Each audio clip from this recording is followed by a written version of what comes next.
Hello, everybody, and welcome back to the future.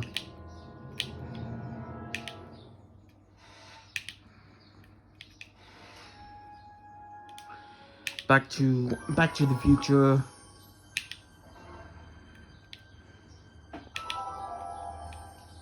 All right, let's continue.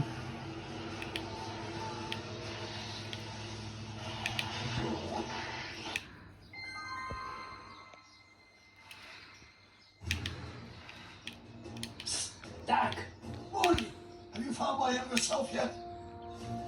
What am I supposed to do with this number? How do you remember this phone number after 50 years? It's a mnemonic for a dirty punchline I learned when I was 12. Now, get to the soup kitchen and find out where I am. Where have you been? Where you been all this time? I missed you. I've missed you too, Marty, but I thought it was important to let you live your own life for a while, free from the insanity of time travel. I gotta admit, it was nice to not have my family history blowing up in my face for a few months. Besides, I've been busy raising my own unpredictable teenagers. How's the family? So how are Clara and the kids? They're fine. Right now we're trying to decide where to send Jules and Vern to college. Clara prefers the 2020s, but I'm partial to the 1960s. We're planning on visiting you and Jennifer in 2011 soon. Me and Jennifer? In 2011? Oh, forget I said anything. Where did the DeLorean come from? The last time I saw it had been smashed to pieces by a train. It's a fantastic story. Do you remember when the DeLorean got struck by lightning in 1955? Yeah? Unbeknownst to either of us, the lightning produced a temporal duplicate of the time machine, one that was tossed 70 years into the future. What? I found out about it during a trip to 2025 and recovered it just in time to stop Riff Tanner from vandalizing the time stream. Heavy. So that DeLorean... It's for all intents and purposes the exact same machine as the original. Plus or minus little bells and whistles I've added over the years, of course. What were you doing in 1931? So, what were you doing in 1931 anyway? Oh, nothing terribly exciting. Indulging in a little personal nostalgia, picking up a few rare out-of-print books to surprise Clara on her birthday, solving a historical mystery or two. The usual. The usual? You lead a pretty unusual life, Doc. It's an unusual universe, Marty. What happened to the time display? I hate to tell you, Doc, but your last time departed display is on the fritz. It is? So how did you find me? I found one of Edna Strickland's shoes in the DeLorean. How did one of her shoes get in the DeLorean? Einstein took it from her. He did? How strange. He almost never attacks people. Not without a good reason, anyway. I hate to tell you, Doc, but your last time departed display is on the fritz. It is? So how did you find me? Oh yeah, just Found one of repeat. Edna Strickland's shoes in the DeLorean. How did one of her shoes get in the DeLorean? Einstein took it from her. He did? How strange.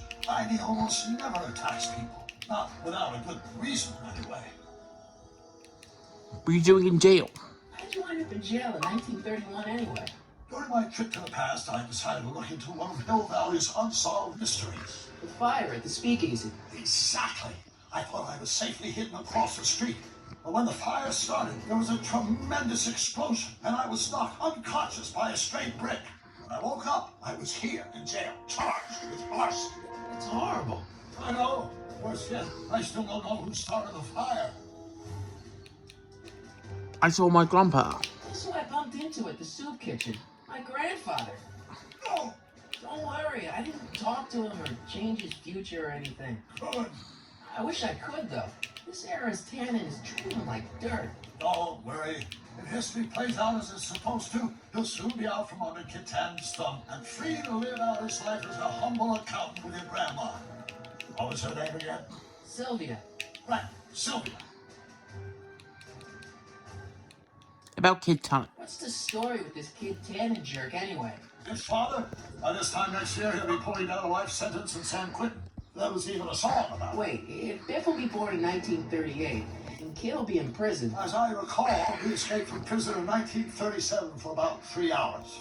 that's a busy 3 hours. No kidding. About Ender. What do you know about Edna Strickland? Edna, we never really socialized when I was younger. She was a few years older than me, and we traveled in different socio-economic circles. Why do you ask? She thinks you're a hero for burning down that speakeasy. She's doing a story on you. A story? Oh, yes, now I remember. Ask Edna, the etiquette column that doubled as a pro-temperance soapbox. She believed that the consumption of alcohol would inevitably lead to a complete societal breakdown. Sounds like a fun gal. You should have seen her when the hippies Sorry if I keep started showing shaking up in the. 60s. She just somehow lost her mind.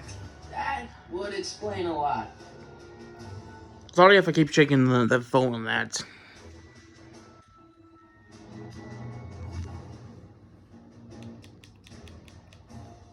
I found your notebook. I know this really isn't the right time or place, but I found your notebook. Ah, so that's where I left it. Why'd you bring it here? Because the bank's selling off all your stuff. I can't do that. That's what I keep trying to tell them. Well, you hold on to it for safekeeping. We'll deal with my financial situation in 1986 after we saved meat from a grisly death in 1931. Hang in there, Doc. Not the best choice of words, Marty. Alright, so we need to go to the kitchen soup.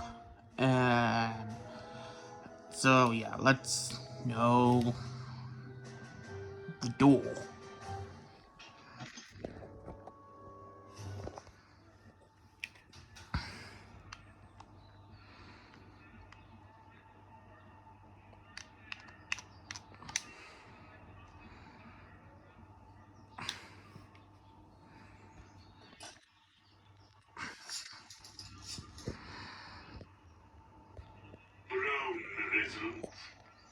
Hi. Do you know where I could find Emmett Brown? Young Master Brown is currently tending to his clerking duties at the courthouse. I say he's calling. The courthouse? Doc never told me you worked at the courthouse.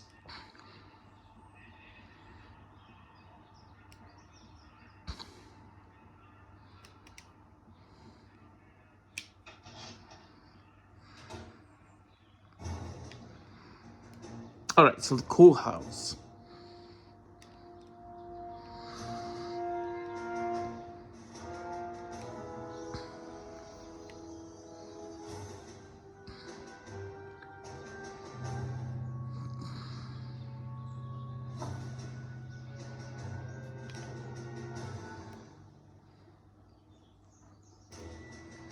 Young Doc's in the courthouse. I hope I'll be able to recognize him.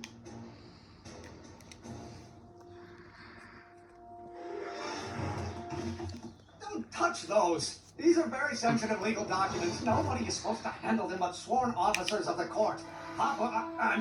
Judge Brown says so. Judge Brown? Doc. Nice to meet you. I'm Michael, Corleone. Brown, but I am a law clerk, not a doctor. Now please get out of my way. I have important business to transact.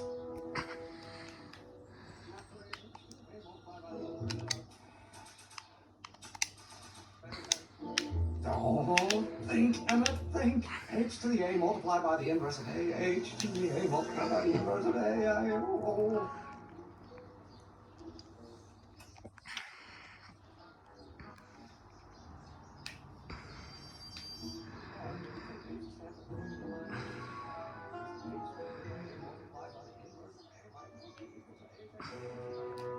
Listen, Emmett, you don't know me, but I'm your friend.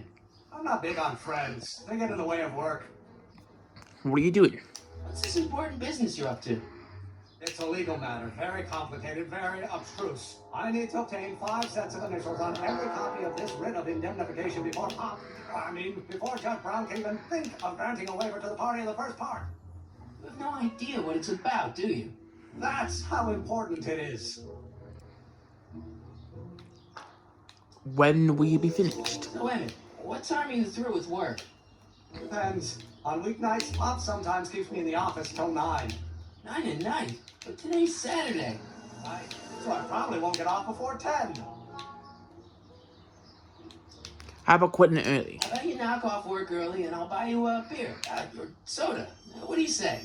Don't try to tempt me from my duty with sugary beverages. Giving the wheels of justice turning, that's my one passion in life. Besides, if I left before 8, my pop would kill me. You sound a little scared. Sounds like you're a little scared of your father. Scared of my father? Pop is the most learned, just, incorruptible judge that Hill Valley has ever seen. The only people scared of Judge Brown are people with a dark secret to hide. And I don't have a dark secret to hide. I hear you working on rocket drill. Listen, I understand you're working on a new invention in your lab. Invention? You must have me mixed up with somebody else. I'm in law. I have absolutely no interest in science. Come on, wait up a minute. You again? Can't you see I'm busy? Tell me about your rocket drill. Okay, you don't want your old man to know. That's fine. Listen, we all keep secrets. But I'm telling you, you can level with me about this science project of yours. I am not a scientist. Go ahead, ask me what E equals. What does E equal? I have absolutely no idea. See? I don't know where you got your information from about me, mister, but you're wrong, wrong, wrong. Alright, so yeah. Young himself is not going to be a lot helpful until we get an answer from the older him. So let's go to the jail. Doc. Morty, how goes the escape plan? I recorded your mutton. So, Doc, does this ring a bell? Oh, think, Emma, think. H to the A multiplied by the inverse of A. H to the A multiplied by the inverse of A. Good grief. Is that me? I sound so... Young? I was going to say intense. I forgot how wound up I used to get. Yeah, but what are you muttering about? Oh, that's easy. It's Ivanhoe's conundrum. Just tell my younger self that H equals a Hamiltonian operator. But won't giving him the answer mess up the time stream? Only if it turns out that reality is actually nothing more than a holographic illusion created by the interplay of subatomic particles on a vast two-dimensional memory. So, It'll be fine. hang in there, Doc. Okay.